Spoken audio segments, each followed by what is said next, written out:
आणि एक्झरसाईजचे मानसिक उपाय, फायदे, की जिथं आपण एक्झरसाईज आधी आपण म्हटल्याप्रमाणे माइंडफुली करावी.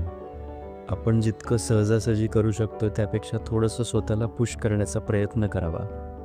ह्या गोष्टीतून आपण आपल्या मनालाही ट्रेनिंग देत असतो, की काही गोष्टी प्राथमिकदृष्ट्या सकृतदर्शनी जरी त्रासदायक वाटत असल्या तरी त्या आपल्यासाठी लाँग टर्ममध्ये बेनिफिशियल आहेत, म्हणून आपण मेंटली स्वतःला पुश करू शकतो. ह्या मेंटॅलिटीचा नॉर्मल डिलिव्हरीच्या दरम्यान जेव्हा तुम्हाला सेकंड स्टेजला पुश करण्याची आवश्यकता असते तेव्हा देखील फायदा होऊ शकतो. कारण नॉर्मल डिलिव्हरीची प्रक्रिया काही प्रमाणात वेदनादायक जरी असली तरी आपली मानसिकता ही वेदना सहन करून आपण स्वतःला थोडं पुश करू शकलो तर आपली नॉर्मल डिलिव्हरी होऊ शकते. या पद्धतीची निर्माण करण्यात एक्झरसाईजचा मोठा फायदा होतो. त्यामुळे त्याचा नक्कीच नॉर्मल डिलिव्हरीसाठी फायदा होऊ शकतो.